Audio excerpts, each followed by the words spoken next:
Sudah terlihat ya untuk slide-nya?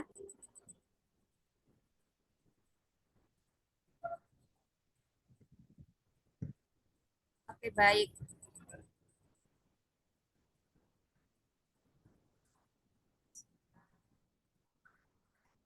Oke.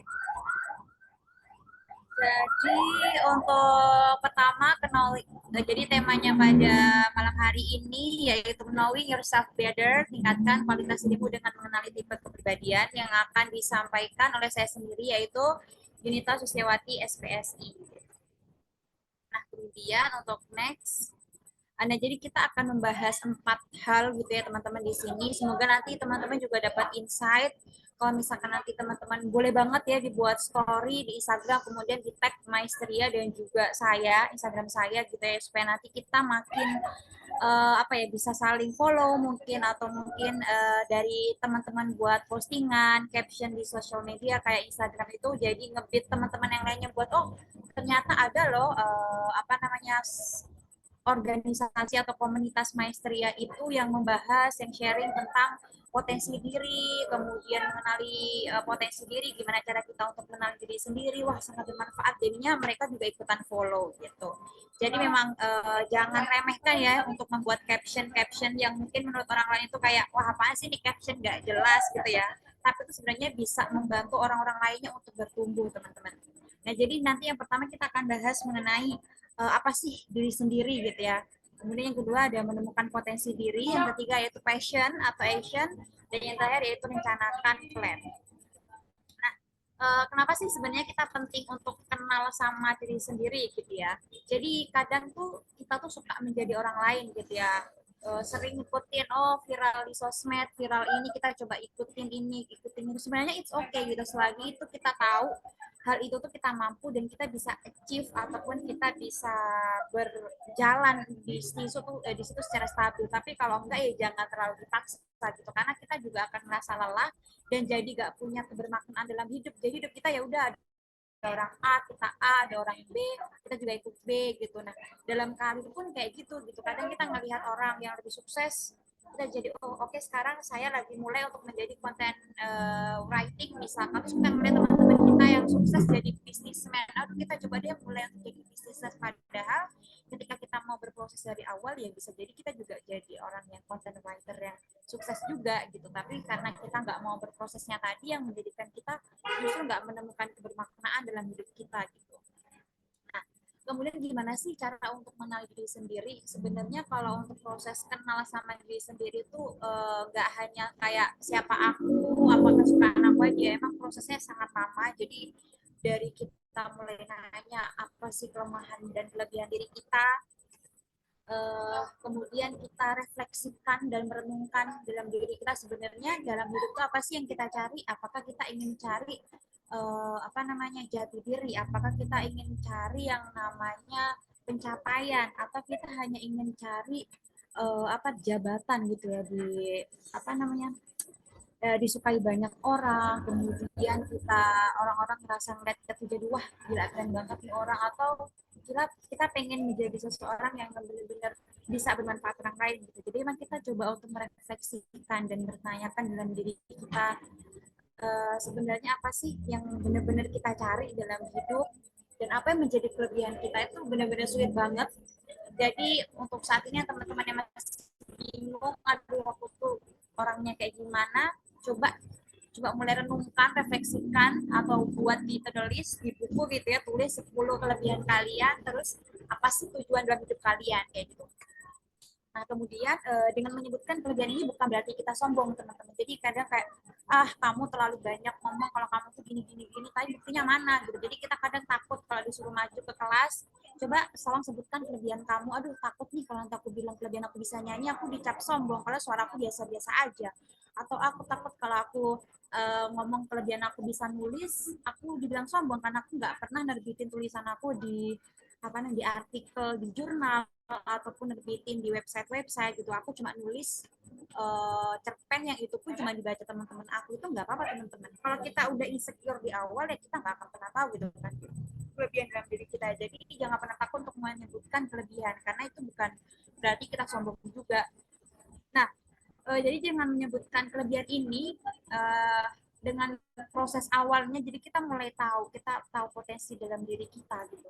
Maksudnya apa sih bakat-bakat terpendam yang sebenarnya masih bisa kita kembangkan? Oh, aku tuh orangnya introvert, aku tuh orangnya susah banget sosialisasi, tapi aku tuh suka banget datang ke toko buku dan ngobrol sama orang yang pembahasannya tuh mendalam. Oh, berarti aku bisa nih jadi orang, atau mungkin aku bisa menjadi seorang apa namanya, reporter kah, atau aku bisa menjadi seseorang yang apa namanya, pustakawan gitu ya, maksudnya yang cari-cari data atau peneliti researcher gitu. Jadi dari dengan menyebutkan kelebihan tadi, kita mulai sedikit demi sedikit kita mulai menemukan nih potensi dalam diri kita yang mungkin kita nggak tahu karena kita nggak pernah melihat diri kita selama ini. Jadi kita mulai tahu nih potensi dalam diri kita.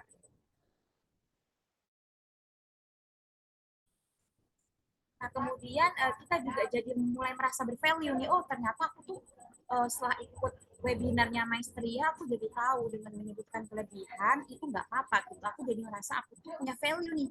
Jadi aku tuh nggak selalu merasa insecure sama orang lain, karena setiap orang tuh kan pasti punya kelebihan masing-masing ya.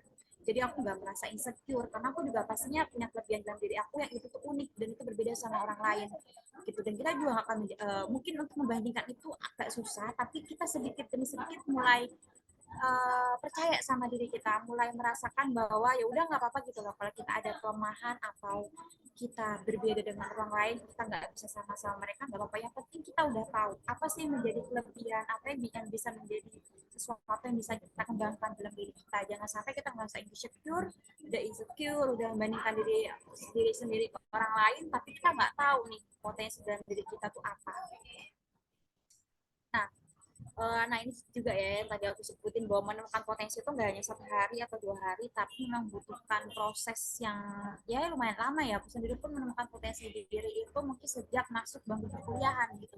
Jadi mulai menjadi jati diri, ikut banyak hal, ikut organisasi, coba untuk melatih public speaking juga dengan ikut acara apa namanya, presentasi jurnal gitu ya, yang berdiri di depan panelis kayak gitu. Itu juga salah satu cara untuk bagaimana sih aku bisa menemukan potensi dalam diri aku.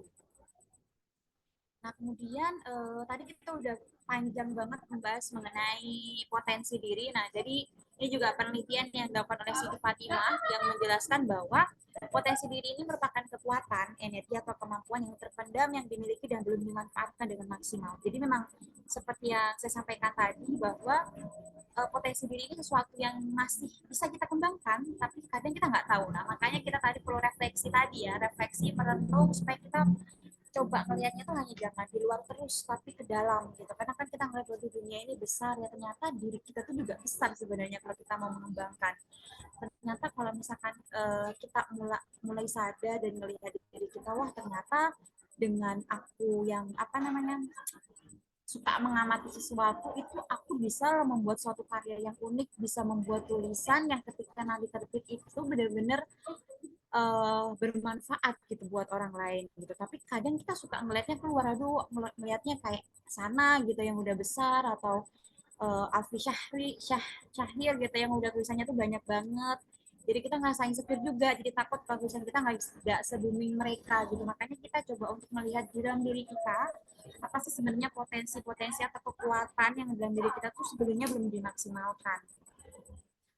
Bukan bukan diri kita yang kurang ya sebenarnya, tapi memang ada bakat atau energi yang dalam diri kita tuh yang memang belum dimanfaatkan secara maksimal. Nah, kemudian potensi ini sendiri juga bisa berasal dari dalam dan dari luar. Kalau dari dalam itu biasanya dari keturunan, misalkan teman-teman keturunan orang tuanya yang punya bakat art gitu ya, melukis atau penyanyi, nah itu biasanya menurun. Nah, kemudian kalau dari luar itu biasanya juga didukung dengan lingkungan, pendidikan, kebiasaan, dan juga cara parenting. Nah, kemudian jenis potensi diri. Nah, jenis potensi diri ini ada beberapa. Yang pertama yaitu kemampuan sosiologis, yaitu kemampuan untuk melakukan sosialisasi, kemampuan musikal, kemampuan naturalis. Ini biasanya teman-teman yang suka melihat alam, suka banget di depan alam, mengamati lingkungan sekitar. Kemudian kemampuan logika, kemampuan linguistik. Nah, ini kemampuan juga yang Mbak sangat dikuasai oleh Mbak Bella gitu ya, kemampuan berbicara, public speaking, seperti itu. Kemudian kemampuan interpersonal, gimana teman-teman melakukan sosialisasi, berkomunikasi dengan orang lain, itu juga potensi dan juga kemampuan interpersonal, yaitu bagaimana cara teman-teman mengatasi masalah dalam diri sendiri. Nah, gimana sih supaya kita cari tahu untuk potensi diri kita tuh seperti apa? Yang pertama bisa melakukan tes potensi diri. Nah, mungkin ini juga bisa ikut tes bakat minat ya kalau di psikologi itu. Jadi teman-teman bisa tahu bakatnya di apa, minatnya di apa. Jadi lebih bisa, atau nanti ketika lulus SMA kadang suka mikir bingung jurusan mana yang mau diambil ya, pengennya ngambil jurusan psikologi atau pengennya ngambil jurusan komunikasi, tapi orang tua pengen mintanya kedokteran atau pengennya guru gitu. Nah, coba melakukan tes potensi di tes bakat minat supaya teman-teman tahu apa sih sebenarnya kelebihan teman-teman itu di bidang apa gitu. Kemudian cari cara untuk mengetahui potensi diri juga dengan memiliki pikiran terbuka gitu, karena dengan kita mau terbuka, kita ikut-ikut webinar seperti ini, kemudian kita juga searching di media sosial, Google, kemudian Instagram, itu juga membuat kita lebih tahu, oh ternyata potensi diri ini seperti ini, seperti ini. Kemudian dengan mencoba banyak kegiatan gitu. Jadi selagi muda lah menurut saya nggak apa-apa gitu ikut banyak kegiatan selagi memang nggak ada yang melarang ya, belum berumah tangga gitu kan ya. Jadi ikut banyak kegiatan it's okay selagi benar-benar kalian itu bisa handle dan kalian bisa apa namanya put your fokus di situ gitu, kalian berkembang di situ, kalian tahu tujuan kalian, kemudian diskusi sama orang mentor ataupun orang-orang yang menurut kalian itu punya apa ya kemampuan di bidang itu. Kalau aku biasanya tuh suka sharing sama orang-orang yang memang sudah berpengalaman, kayak ikut mentoring seperti, jadi lebih tahu nih gimana ya cara untuk mengatasi kegelisahan di usia 20-an. Oke, kemudian kita bahas passion. Sebenarnya kalau untuk passion itu agak tricky juga ya, dan aku juga bukan yang expert banget di bidang passion, tapi ini based on my experience aja gitu ya, gimana cara untuk mata passion kita. Jadi aku di sini menentukan passion dulu atau action dulu gitu. Mungkin dulu ketika lulus kuliah mikirnya oke, aku passion aku kayaknya di komunikasi, deh passion aku kayaknya aku mau jadi psikolog yang apa namanya ngurusin konseling orang gitu. Ternyata ketika action ya memang juga sekarang kerjanya di bidang HRD gitu ya, sesuai dengan jurusan kuliah dulu. Tapi menemukan passion itu sebenarnya ya apa ya, passion itu sebenarnya kalau kita udah ngomongin passion, kalau kita nggak pernah coba itu kita nggak pernah tahu itu passion kita atau bukan gitu. Jadi makanya emang agak tricky, karena kita ngerasa coba deh kita dulu nggak passion ya di bidang kayak gitu, padahal kita belum pernah coba gitu ya. Siapa tahu ketika kita coba kita cocok. Nah, di sini juga ada definisi passion. Jadi passion ini adalah gairah besar melakukan sesuatu yang disukai atau penting gitu. Jadi teman-teman mungkin suka baca gitu ya, atau suka apa namanya melukis, kemudian suka untuk menyelesaikan, mendengarkan cerita orang lain, suka untuk berdebat, bersosialisasi sama orang atau ketemu orang baru gitu. Nah, itu bisa jadi passion teman-teman. Tinggal gimana teman-teman bisa mengembangkan passion itu menjadi karir atau pekerjaan teman-teman. Nah, kemudian di sini passion itu ada dua, passion harmoni dan juga passion obsesi.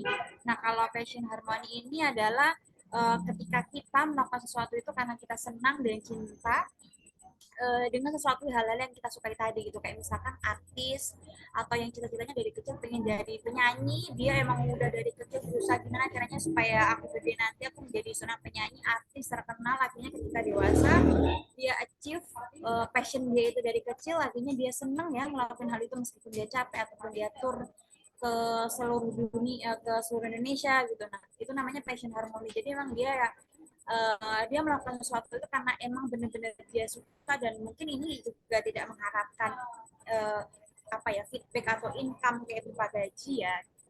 Kemudian ada juga passion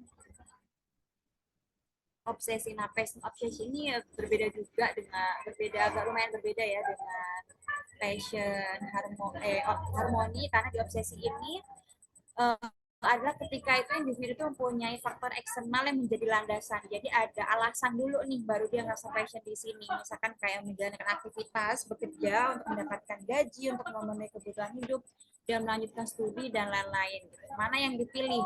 Sebenarnya kalau untuk mana yang dipilih tergantung kebutuhan teman-teman ya. Karena kalau sekarang kita ngomong, aduh aku kayaknya nggak mau kerja dulu karena aku mau cari passion dulu gitu. Sementara teman-teman harus atau butuh untuk pengen punya uang sendiri, nggak pengen membebankan orang tua gitu ya. Jadi kalau misalkan problemnya kayak gitu ya, teman-teman nggak mau ya ambil yang passion obsesi tadi gitu, melakukan pekerjaan apa dulu yang teman-teman bisa lakukan sekarang di samping teman-teman mempersiapkan passion kalian yang kalian inginkan ya, itu nggak tahu nanti mungkin ya 5 tahun ke depan kalian bisa achieve atau 10 tahun, yang penting kalian udah mulai dulu untuk apa ya, mengurangi gengsi kalian tadi gitu. Nah ini juga passion itu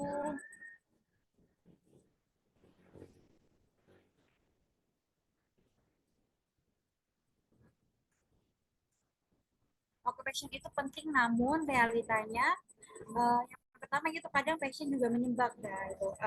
Ini juga aku pernah merasakan gitu ya, passion saat aku kerja tuh pernah diminta untuk rolling pekerjaan gitu, diminta itu, dan ternyata ketika aku sharing sama mentor sebenarnya itu nggak masalah karena kita sebagai generasi milenial, generasi Z aja ya yang kadang ngerasa aduh aku nggak mau dipindah di pekerjaan itu karena aku merasa nggak passion, padahal kita nggak pernah tahu ketika kita mencoba hal itu, ketika kita terjun di situ ternyata kita passion juga gitu, karena kita belum mencoba kita nggak bisa bilang itu passion atau enggak.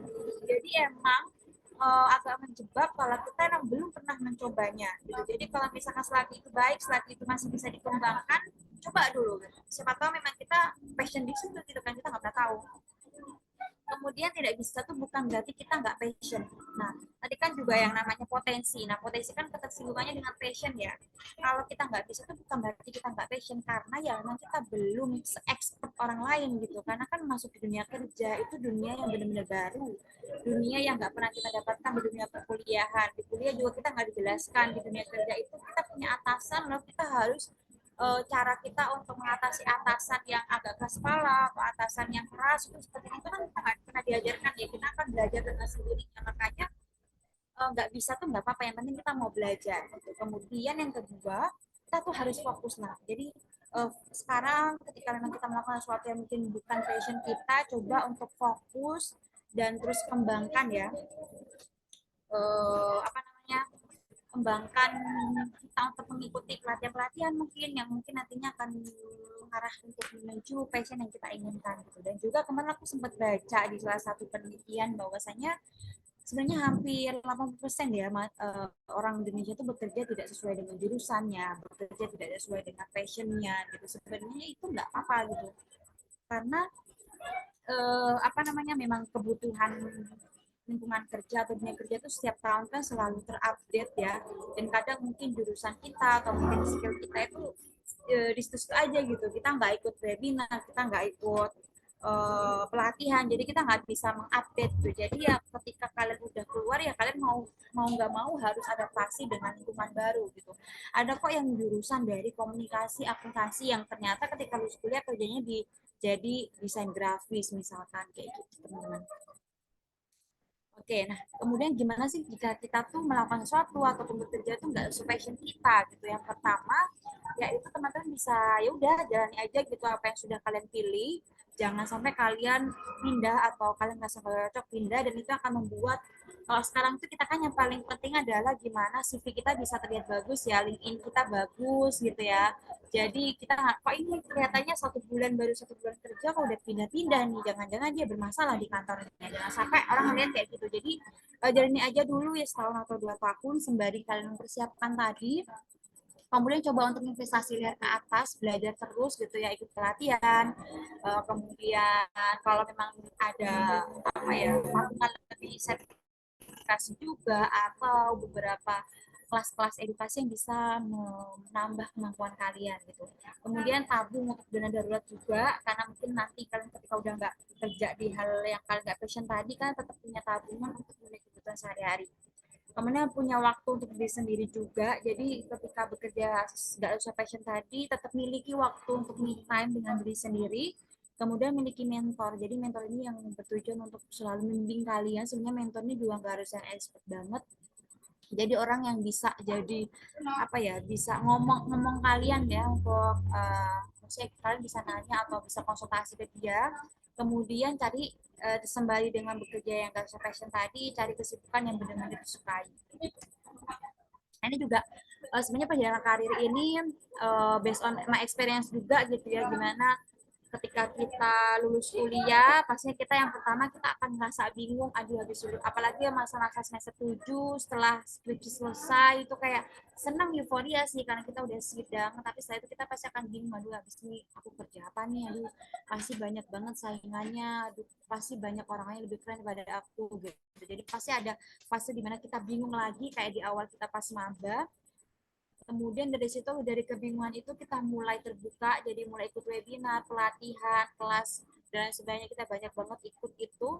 Dan dari situ mungkin nanti kita akan masuk nih di proses di mana kita membandingkan diri dengan kesuksesan orang lain. Waduh, saat kita ikut pelatihan, selama seminggu di tengah-tengahnya kita melihat nih teman kita udah, waduh dia udah jadi supervisor dan naik jabatan nih dia. Aduh, kok aku baru ikut kelas ini ya gitu. Jadi ada fase itu. Kemudian akhirnya teman-teman mulai sadar dan ikut course, sertifikasi, dan mulai untuk lebih percaya sama diri sendiri. Dan ya kalau misalkan perjalanan setiap orang tuh beda-beda gitu ya, perjalanan menuju ibu kota pun gitu juga beda-beda gitu ya, ada yang bisa lewat A, lewat B, lewat C, lewat D gitu, jadi nggak perlu untuk menyamaratakan semuanya gitu karena kita nggak pernah tahu start orang lain itu seperti apa. Nah, sekarang kita masuk di bagian tipe-tipe kepribadian gitu ya. Sebenarnya ini ya supaya kita ngerti aja sih, sebenarnya kalau di dunia kerja itu ada berbagai banyak orang dengan tipe-tipe kepribadiannya. Cuma mungkin nggak semua tempat itu bisa menyediakan tes psikologis ya. Tapi memang kalau aku dulu tuh ketika ada karyawan baru yang masuk pasti selalu dites sih dia tuh kepribadiannya seperti apa. Nah, kepribadian yang mungkin sering banget kita dengar yaitu ada sanguinis, melankolis, flegmatis, koleris gitu ya. Jadi tipe-tipe kepribadian ini itu sering atau kita jumpai ya di orang-orang, maksudnya tipe-tipe kepribadian yang sering kita baca-baca di sosmed gitu ya. Ada sanguinis, dengan tipe ini tuh biasa suka banget kalau di dunia kerja, tipenya tuh sangat optimis, seriang, menyukai petualang, dan memiliki toleransi yang tinggi. Kemudian tuh dia bisa membuat perubahan gitu ya dari lokasi apa tempat yang diem-diem aja orangnya, kemudian orang-orang yang pendiam. Nah dengan adanya Samu di sini kayak dunia tuh berubah jadi indah kayak gitu, jadi rame gitu. Kemudian ada si tipe melankolis, tipe kepribadian yang sangat mencintai keluarganya, nggak suka mencari hal baru dan berpetualang, dan memiliki jiwa sosial yang tinggi. Kalau melankolis tuh ya dia tuh kayak cinta damai gitu ya, nggak mau cari keributan, dia juga nggak mau cari petualangan baru gitu karena dia merasa udah cukup gitu untuk kehidupannya saat ini gitu. Nah, kemudian ada juga tipe flegmatis, jadi tipe ini tipe yang menyukai keharmonisan antar pribadi gitu ya, menghindari konflik juga, dan suka menjaga hubungan dengan orang lain. Kemudian kalau ada tipe selanjutnya yaitu koleris, yaitu berorientasi pada tujuan, cerdas, logis. Tipe kepribadian ini itu seseorang yang menyukai pembicaraan yang bermakna, menghindari juga pembicaraan singkat. Jadi kalau teman-teman suka melihat para apa namanya orang-orang yang suka ngomong deep, dia selalu gak suka yang sifat oh iya oh enggak gitu, berarti dia tipe-tipe yang koleris gitu ya. Nah ini juga sering banget digunakan untuk tes psikologis, ada dominance, influence, steadiness, dan compliance. Nah dominance itu orangnya atau seseorang dapat mengambil kesimpulan dari segala hal gitu, kemudian menghargai segala sesuatu, sesuatu dan punya inovatif, mampu berinovasi.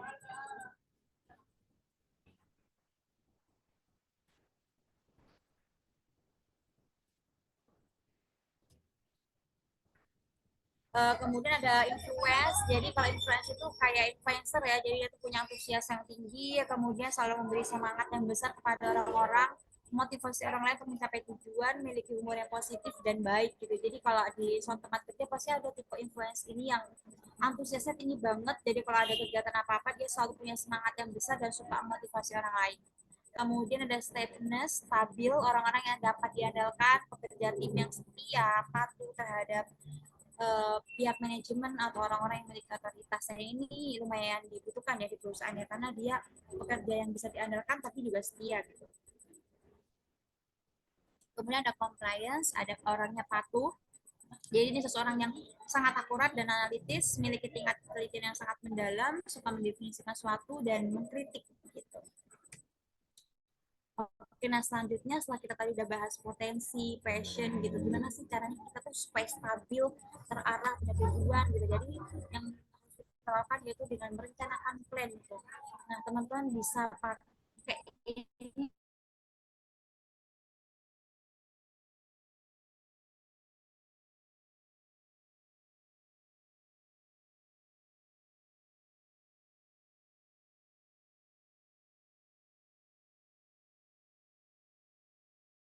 ini metode SMART ini. Yang pertama yaitu spesifik gitu ya. Jadi kita bisa menulis tujuan kita tuh apa sih sebenarnya spesifik teman-teman. Jadi kalau aku pribadi itu aku suka banget dalam satu buku selalu nulis SMART dalam jangka waktu 5 tahun atau 10 tahun selalu punya tujuan seperti itu gitu karena dari situ tuh kita bisa punya secara alam bawah sadar kita tuh kita punya arah nih jadi aku tuh kayak gini meskipun orang lain mau bilang kamu tuh harus kayak gini lihat anak A lihat anak B jadi teman-teman fokus karena teman-teman kita buat bisa dibilang petanya dulu ini jadi peta kehidupan kita ya kita mau kemana kita udah punya peta nih beda kalau orang yang ya udah kita terabas aja gitu mungkin ya dia juga bisa sampai tapi nanti dia juga pasti akan mengalami kesulitan juga gitu jadi dengan metode ini tuh teman-teman punya petanya kemudian measurable terukur jadi ada jangka waktunya gitu ya jangka waktu 5 tahun nah selama 5 tahun tuh apa sih yang teman-teman bisa lakukan tulis hariannya gitu oh dalam 5 tahun aku pengen jadi seorang HR profesional consultant apa sih yang bisa dilakukan sekarang oke ikut sertifikasi udah ikut pelatihan juga udah berarti sekarang yang bisa dilakukan adalah bagaimana untuk mengecil pengalaman teman-teman melakukan tulis kegiatan sehari-hari yang itu nantinya bisa membantu teman-teman untuk menjadi konsultan yang hebat di usia 5 tahun. Sebenarnya kalau kata-kata hebat itu agak tricky ya. Hebatnya itu kan banyak banget hebat bisa melakukan sesuatu atau hebat bisa melakukan sesuatu. Jadi memang harus jelas juga. Kemudian achievable atau tercapai gitu. Jadi tercapainya tuh ketika teman-teman tuh punya apa sertifikat kah atau teman-teman itu ketika udah apa namanya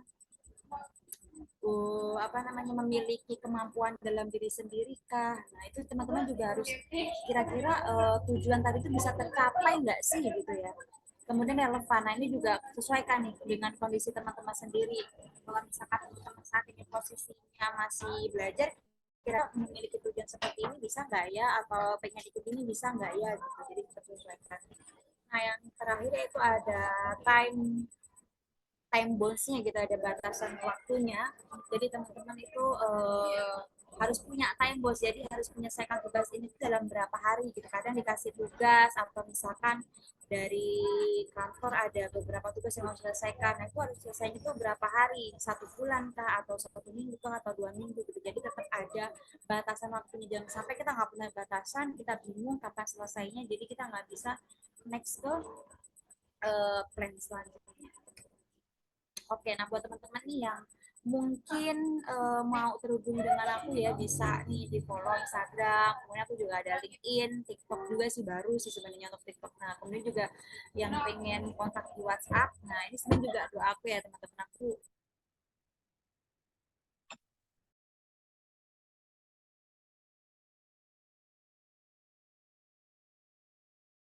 Pertanyaan dari Kak. Ini ada pertanyaan dari Kak Bella.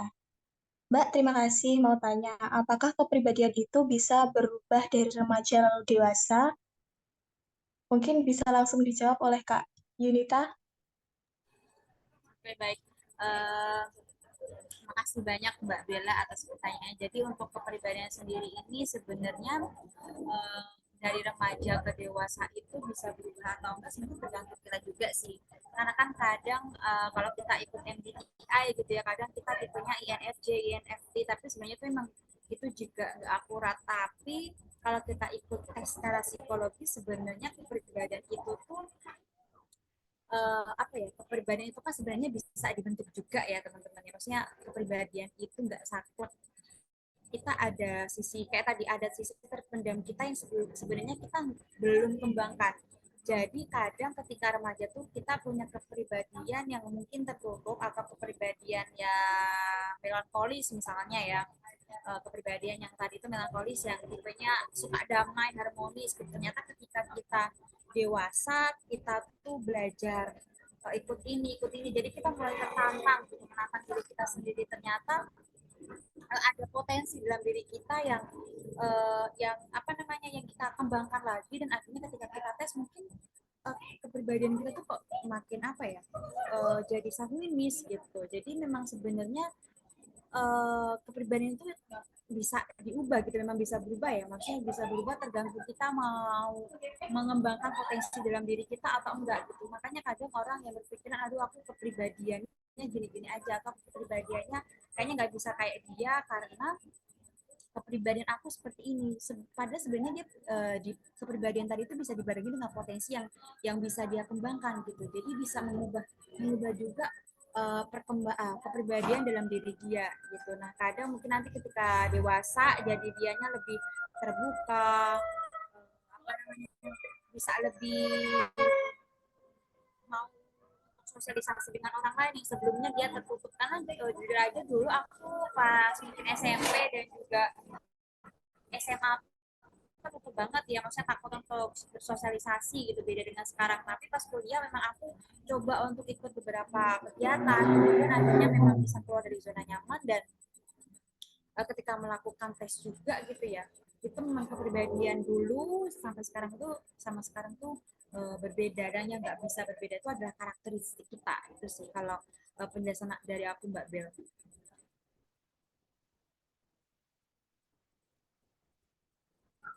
Baik, terima kasih Kak Yunita. Oke, Kak Bella ada yang mau ditanyakan lagi dari Kak Bella?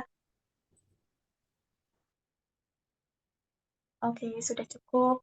Next Ya. ke pertanyaan selanjutnya. Ini ada pertanyaan dari Kak Nuril. Bagaimana kalau telat menyadari potensi diri? Apa yang harus dilakukan? Sebenarnya nggak ada kata telat ya teman-teman. Maksudnya untuk kita mengenal potensi diri seperti yang aku jelaskan tadi, bahwa kan emang untuk mengenal potensi diri juga kita nggak bisa 1 hari atau 2 hari gitu kan. Kalau sekarang kita sadar berarti alhamdulillah banget gitu. Jadi kita bisa remind lagi hal ke belakang yang udah kita lakuin itu apa aja. Nah kita bisa kumpulkan. Nah dari situ kita bisa simpulkan nih potensi apa yang bisa kita kembangkan dari diri kita.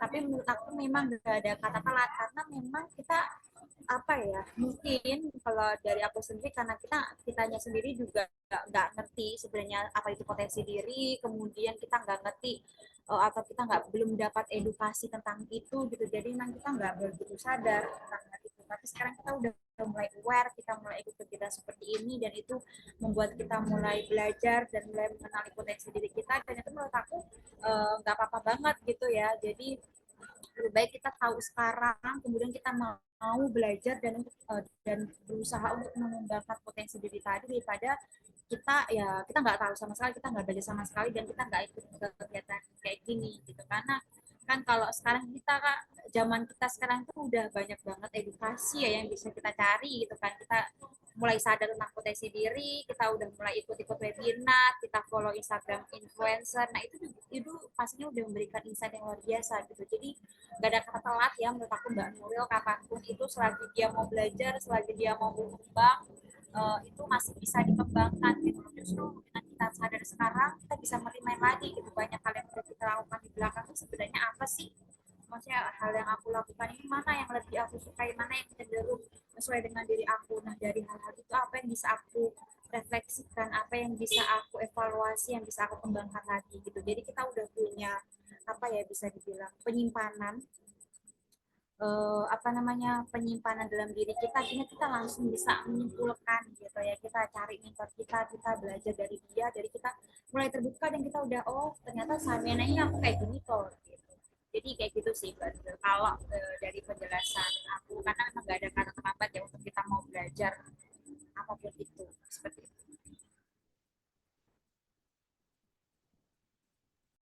Baik, terima kasih buat Kak Yunita. Ini ada satu pertanyaan lagi nih dari Kak Bella. Mbak baru terfikirkan pertanyaannya, yang kadang banyak ditanyakan followers Mestria juga. Bagaimana kita bisa yakin bahwa yang kita lakukan itu adalah passion, entah itu passion yang harmoni atau obsesi? Oke, tadi sempat dibahas juga ya tentang passion, harmoni, dan juga obsesi. Cara untuk membedakannya sebenarnya dalam diri kita sendiri ya. Kita kan tahu nih, kita excited atau kita dalam melakukan sesuatu itu tanpa dibayar pun, tanpa mendapatkan pujian atau tanpa dilihat orang lain pun, dia tuh selalu excited untuk ngelakuin itu gitu. Kayak contohnya tuh aku seneng banget nonton Indonesian Idol.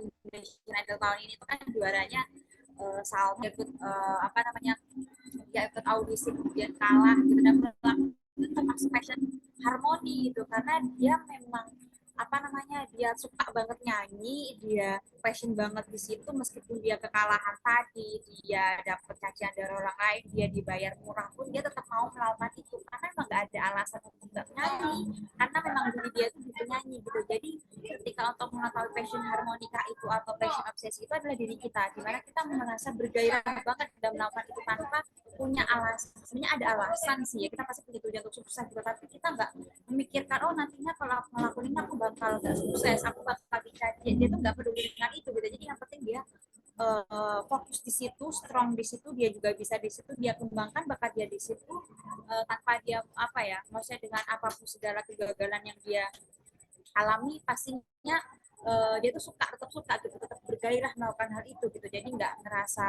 apa namanya, ngerasa putus asa gitu. Nah kalau passion obsesi tadi bedanya itu kita memang ada alasan gitu di baliknya ya, kita melakukan sesuatu yang kadang mungkin itu nggak bergairah kita lakukan, tapi kita punya ini, kita punya kelebihan di situ, kita nggak bergairah tapi kita punya, sebenarnya kita punya kelebihan di situ, kita udah tahu potensi kita udah kembangkan, dan kita sebenarnya punya alasan, dan kita udah merasa agak-agak nggak betah juga pengen pindah, tapi kita punya alasan untuk aduh kita punya gaji nih, aduh gue punya anak yang perlu untuk dihidupin gitu misalkan, atau ada seseorang yang butuh untuk kita effort kita gitu. Jadi itu sih yang membedakan antara bagaimana effort yang kita berikan, apa tujuan kita untuk mencapai passion tadi, dan apa namanya, bagaimana passion tadi itu membuat diri kita tuh jadi kayak oh aku tuh yang kayak gini gitu, aku tuh orang yang kerja ya karena ada tadi, ada alasan tadi karena butuh uang gitu. Tapi kalau yang harmoni dia benar-benar nggak ada uang pun atau dibayar berapapun dia tetap melakukan karena ya itu yang dia sukai. Itu sih Mbak Bella. Aku boleh nyambung lagi nggak? Izin. Bolehkah aku menambahkan? Monggo Mbak Bella. Oke. Nah, Mbak, kadang itu ada pertanyaan dari yang masuk di DM tuh gini. Wah, kadang-kadang ini tuh saya beneran passion atau cuma sekedar iseng terus kebetulan senang.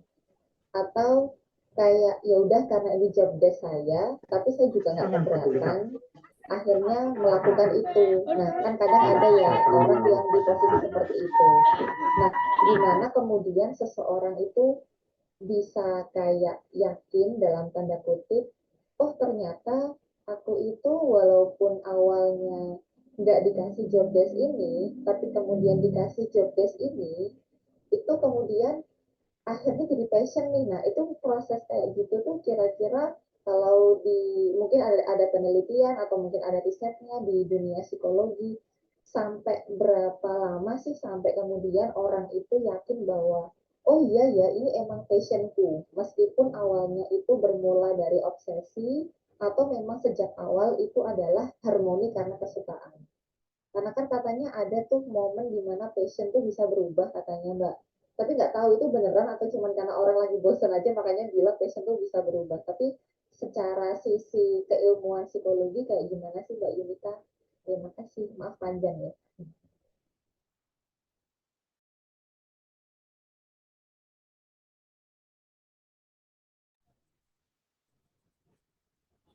Oke, buat ini langsung aku jawab aja ya. Jadi sebenarnya ya lumayan agak tricky gimana cara kita benar-benar tahu gitu ya, atau berapa lama tadi, mohon maaf Bel, aku kok suaranya agak apa ya, agak macet-macet itu, cuma aku ada beberapa hal yang aku tangkap benar yakin oh ini tuh passion harmoni, apakah ini passion obsesi dalam diri kita itu berapa lama setahunya, apakah kurang lebih pertanyaannya seperti itu Mbak. Iya, jadi bagaimana seseorang itu akhirnya benar-benar yakin kalau oh iya ini passionku nih, walaupun awalnya itu dari tuntutan pekerjaan, dari passion obsesi, atau dari yang awalnya itu kesenangan atau dari yang harmoni. Tapi kemudian orang ini yakin bahwa yes, this is my passion gitu loh ibaratnya. Aku ingin melakukan apapun untuk passionku. Nah itu kira-kira sampai berapa lama gitu?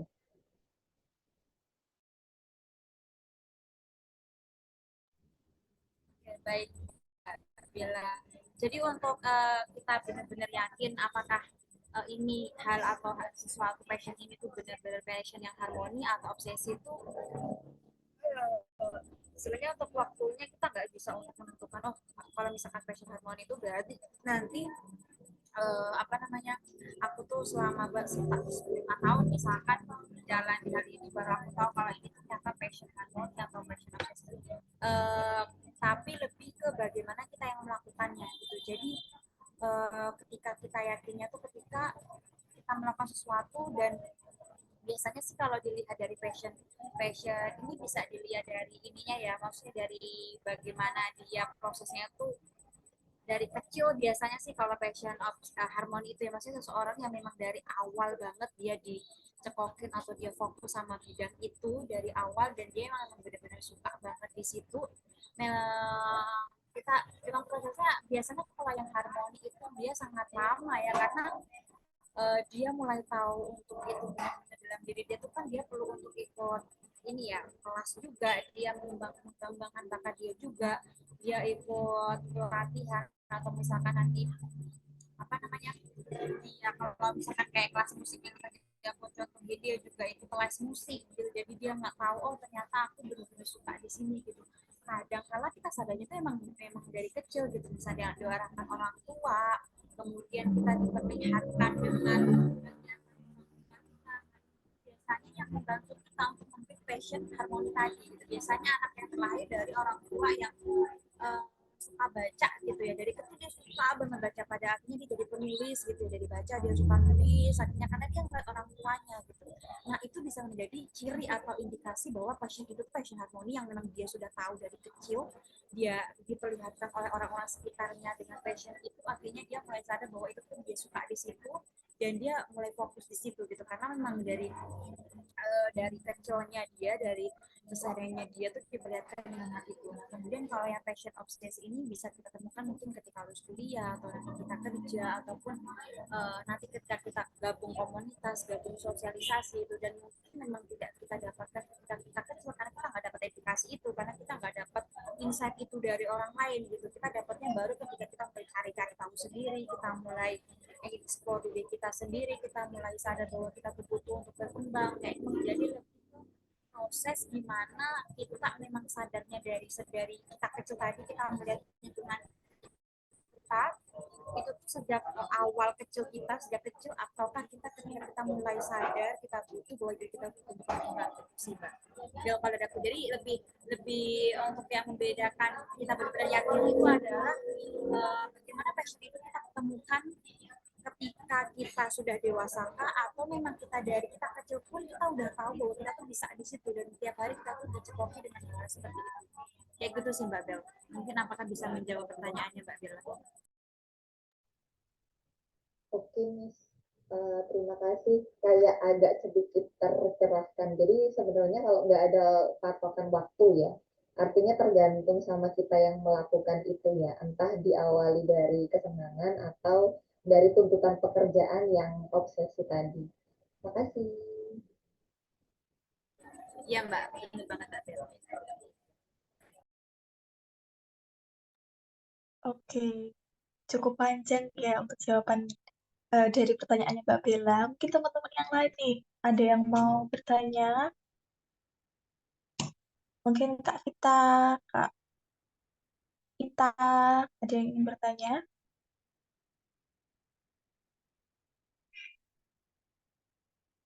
Kayaknya kok hening tidak ada yang bertanya. Kayaknya aku deh Kak yang mau sedikit menyinggung tadi pertanyaannya Kak Nuril tentang apa ya tadi? Telat menyadari potensi diri.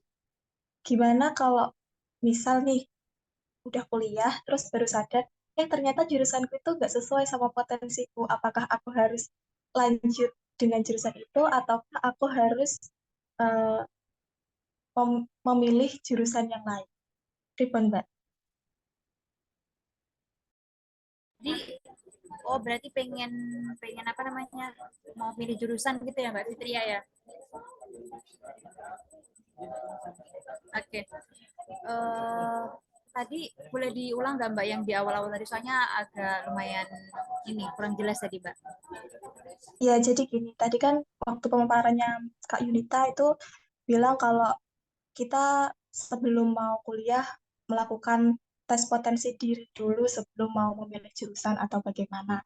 Nah, tapi kita taunya tes potensi diri itu udah terlambat, jadi udah terlanjur nyemplung ke jurusan yang salah. Kira-kira tahap yang harus dilakukan setelah itu apa? Apakah harus menyelesaikan jurusan yang tidak sesuai dengan potensi yang ada di diri kita, ataukah keluar dari jurusan itu, tapi harus kembali lagi dari awal dengan jurusan yang sesuai dengan potensi kita, gitu, Mbak.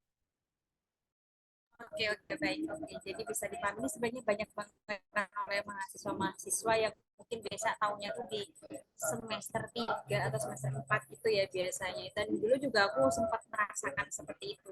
Kalau menurut aku tetap dilanjutkan ya, karena kan kita juga dibiayai orang tua. Kalau tiba-tiba kita minta, oh, Pak, boleh nggak aku berhenti di sini karena nggak sesuai passion aku tuh kan kayak aduh dulu udah dibiayain sampai sini gitu ya. Tapi memang ini ada apa namanya ada life hacknya gitu, maksudnya tetap kita apa namanya tetap kita selesaikan sampai akhir gitu, karena menurut aku ini versi aku sendiri, apa yang memang sudah kita mulai dari awal itu memang harus selesai teman-teman, karena kita tanggung jawab sama diri kita sendiri ya, udah gede udah masuk 20-an, jadi apapun yang kita udah ambil, apapun konsekuensinya itu kita harus selesaikan. Tapi teman-teman bisa nih kalau misalkan merasa salah masuk jurusan tadi, ketika teman-teman nanti lulus gitu, aduh aku merasa sebenarnya aku tuh nggak pengen atau aku bukan guru banget, kayaknya aku nggak pengen jadi guru, tapi sekarang udah lulus gimana sebenarnya aku malah pengennya tuh jadi kayak MC deh kayak Mbak Bella gitu. Nah gimana tuh? Nah jadi yang teman-teman bisa lakukan yaitu dengan dia ikut itu ya kelas-kelas pengembangan, kemudian sertifikasi kayak gitu. Jadi kemudian portofolio juga, portfolio ya teman-teman magang di perusahaan atau teman-teman magang di apa namanya bironya orang lain yang itu menyediakan atau pengembangan untuk public speaking tadi gitu. Jadi tetap selesaikan apa yang sudah menjadi tanggung jawab teman-teman, tapi setelah itu teman-teman coba mulai atur ulang, teman-teman coba ngeliat gimana ya cara untuk menjadi seseorang yang aku sukai tadi, tapi itu memang beda banget sama jurusan aku.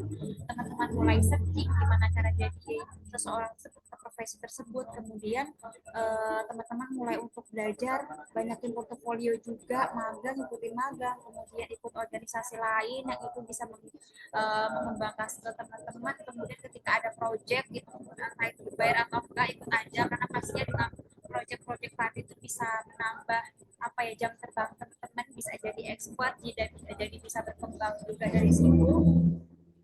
Jadi jangan apa namanya ya, mungkin kalau misalkan anaknya sultan ya nggak apa-apa aja ya, dia mungkin udah memang potensi dari kecil gitu ya, jadi ketika milih jurusan pun nggak salah. Tapi untuk orang yang mungkin levelnya seperti kita ya, ya tetap kita selesaikan gitu, sembari kita melihat ketika nanti kita udah mulai semester 4 nggak sesuai dengan jurusan, kira-kira apa nih yang bisa mendukung jurusan saya, karena ada beberapa kok contohnya kayak kalau aku lihat tuh kayak influencer Vina Mulyana ya, dia tuh kan dulunya juga S1-nya pertanian, sekarang menjadi human capital juga di BUMN, itu kan agak beda jauh, tapi ketika lulus kuliah memang dia tuh cari banyak pengalaman organisasi, magang juga di bidang yang dia sukai gitu.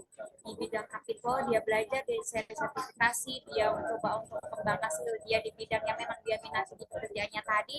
Nah sampai akhirnya sekarang dia menemui posisi yang sekarang dia inginkan. Emang itu agak berbeda jauh dengan jurusan dia gitu. Jadi ya seperti yang aku bilang, ya tetap lanjutkan aja untuk kuliahnya, tapi ketika nanti lulus kuliah coba untuk perbanyak portofolio tadi, ikut kelas-kelas yang ada juga banyak kok, kelas-kelas yang gratis ataupun kelas-kelas berbayar, dan juga pastinya sharing ya sama orang-orang yang udah berpengalaman kalau menurut aku. Jadi jangan malu untuk SKSD sama orang, chat misalkan ikut webinar, coba untuk chat ke materinya, Pak kenalin saya gini-gini, saya pengen sharing, saya suka banget dengan materi Bapak, gimana juga saya sharing ke Bapak gitu sih. Itu sih kalau dari aku Mbak. Oke, baik. Terima kasih sekali Kak, atas jawabannya. Jadi sedikit ada pencerahan di otak juga ya jadinya ya. Mungkin teman-teman, apakah ada yang mau ditanyakan lagi ataukah sudah? Karena ini juga semakin lama semakin larut. Sepertinya jam di tempatnya Kak Yunita juga lebih malam dari di sini. Oh iya, ada satu pertanyaan lagi dari Kak Almatin. Kak, gimana sih ngatasin rasa nggak enakan yang berlebihan Kak, gimana sih ngatasin rasa nggak enakan yang berlebihan, terus cara adaptasi yang mudah di tempat yang baru? Silahkan Kak Yunita. Oke, baik. Cara ngatasin gak enakan tuh biasanya tuh kayak gini teman-teman. Hidup tuh atau dunia itu yang tinggal tuh bukan hanya kita aja ya sebenarnya ya. Ketika kita ngelakuin kesalahan tuh sebenarnya kadang kita mikirnya aduh gue ngelakuin kesalahan nih hari ini aku nggak mau lagi ngelakuin itu, aduh aku nggak enak nih tadi udah numpain kopi. Sebenarnya dia tuh bukan hanya tentang kita gitu, jadi dia nggak akan mikirin kita seperti kita mikirin dia gitu. Jadi apa ya, punyai mindset dalam diri sendiri bahwa dunia itu nggak hanya tentang kita gitu, ada banyak hal tentang orang lain juga, tentang buah-buahan juga, tentang bunga juga. Jadi jangan ketika kalian udah apa ya melakukan sesuatu yang itu sudah benar dan kan usah begitu memikirkan hal itu. Misalkan kayak hari ini kalian nggak bisa datang, misalkan diajak untuk ketemuan atau reuni gitu, kalian nggak enak sama teman kalian, nanti kira aku kayak gini, kalian nggak usah yang terlalu berlebihan ya. Ketika kalian udah minta maaf, kalian udah sesuai dengan prosedurnya, kalian akan bukti itu juga bukan keinginan kalian yang secara sadar gitu ya.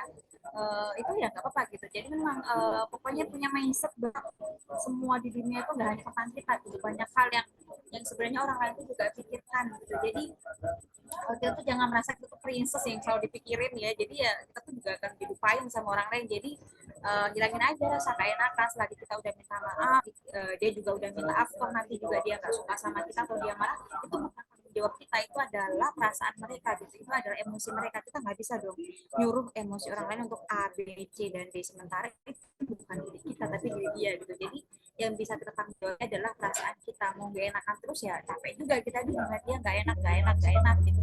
Jadi yang lebih kita fokuskan adalah bagaimana perasaan diri gitu. Selagi kita udah melakukan sesuai dengan prosedurnya ya udah gitu, udah biasa aja gitu, karena emang nggak semuanya itu dia tentang kita gitu. Dia juga punya hidup, nanti kalau kita dia marah ya bebas, dia juga punya perasaan, dia juga punya emosi gitu.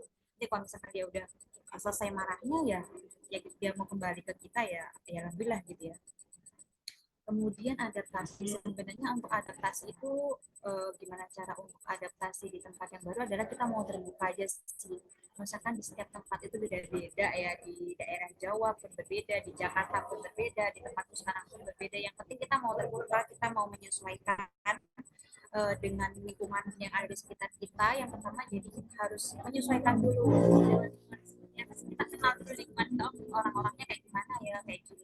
Jadi jangan kita jadi orang yang berbeda gitu ya. Maksudnya kita dari tempat A datang ke tempat B, oh ternyata tempat B itu nggak sama kayak tempat A, ya udah kita nggak mau deh di tempat B gitu. Kita tetap jadi kayak gini nggak bisa. Kita tetap jadi orang yang harus bisa bagaimana kita menyesuaikan orang-orang di tempat B. Oh tempat B itu lebih slow, kita juga bisa ikut slow tapi tergantung slownya itu apa kayak atau enggak. Jadi memang kenal dulu dengan lingkungan yang baru tadi, baru kalian untuk beradaptasi dengan lingkungan tersebut. Kayak gitu sih dari aku jawabannya.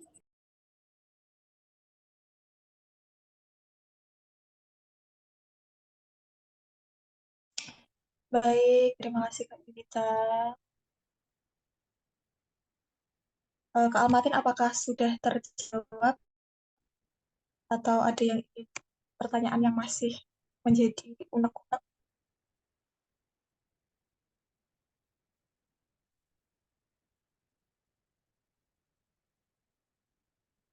Oke, sepertinya ya Kak sudah, tapi aku mau tanya lagi nih. Boleh Kak? Silahkan. Oke, satu pertanyaan lagi ya dari Kak Nia.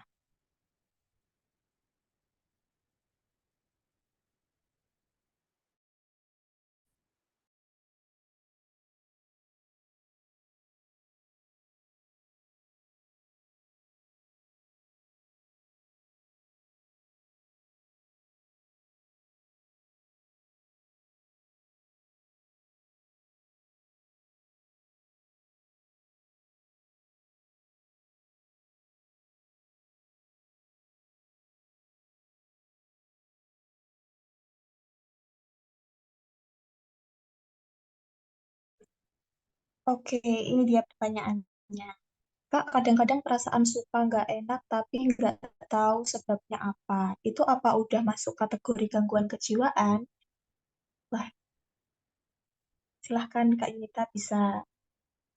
Oke, baik. Suka ngerasa nggak enakan gitu ya, apakah masuk gangguan kejiwaan? Sebenarnya kalau nggak enakan itu wajar ya, kita miliki, pasti kita punya pernah merasa nggak enak sama orang lain gitu ya, tanpa tahu sebabnya gitu. Mungkin kalau kita nggak tahu sebabnya karena kita udah sering kayak kita sering ngerasa nggak enakan terus dalam diri kita, terus merasa bahwa kita tuh salah terus gitu. Jadi kita dikit-dikit suka ngerasa nggak enakan. Sebenarnya bukan berarti itu termasuk dalam gangguan kejiwaan ya, tapi karena memang kebiasaan kita yang melakukan seperti itu. Sebenarnya saya cari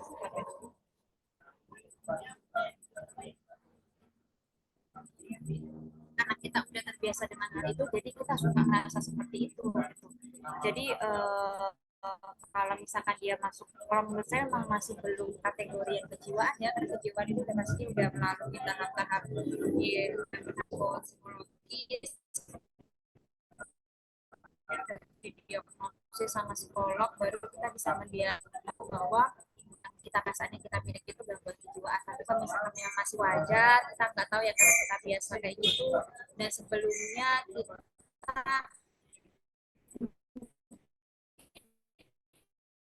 kita nggak tahu kan, kita nggak sadar kali ya, nggak, siapa tadi yang tanya atau kita apa namanya emang udah terbiasa. Kadang gak enakan tuh juga jadi kebiasaan, karena kita merasa gak enakan terus, jadi ya ada aja gitu gak enakannya gitu. Jadi menurut aku itu wajar-wajar aja, yang penting kita bisa controlling dan manajer kita bisa manage aja rasa gak enakan itu, jangan terus menerus. Ketika kita memang nggak salah, ya ya jangan terus menerus seperti itu gitu, karena memang rasanya itu kan juga pastinya nggak enak juga ya, udah kita nggak enakan itu nggak enak juga dirasain terus menerus gitu. Jadi bukan termasuk yang salah satu apa namanya kondisi kejiwaan itu sih. Nggak. Baik, terima kasih Kak Yunita. Untuk pertanyaan Kaknya sudah terjawab ya Kak ya.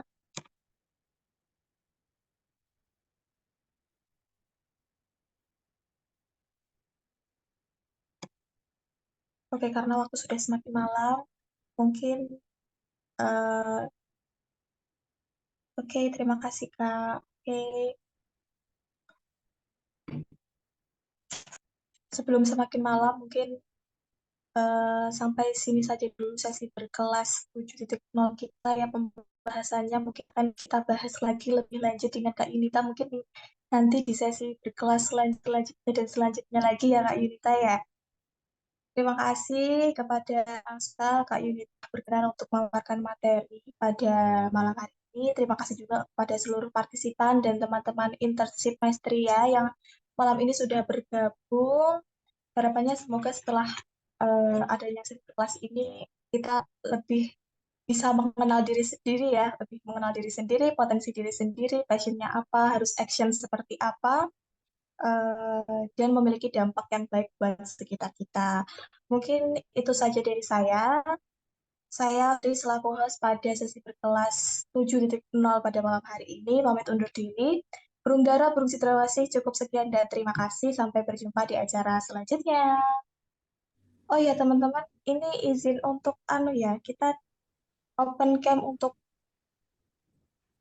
dokumentasi.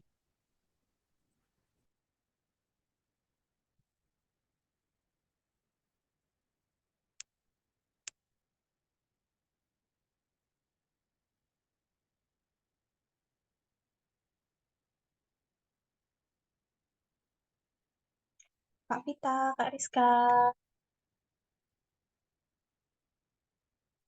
open cam yuk.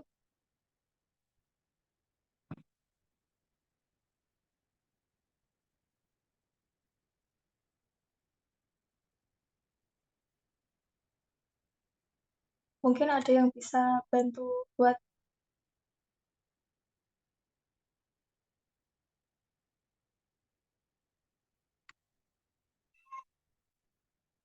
mendokumentasi, Kak Vita.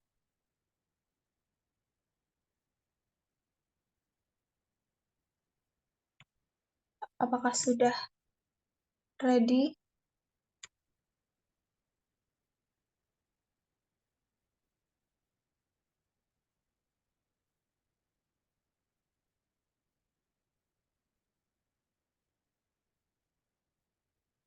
Mungkin langsung aja ya. Yuk senyum. Oke, dibantu Pak Nuril.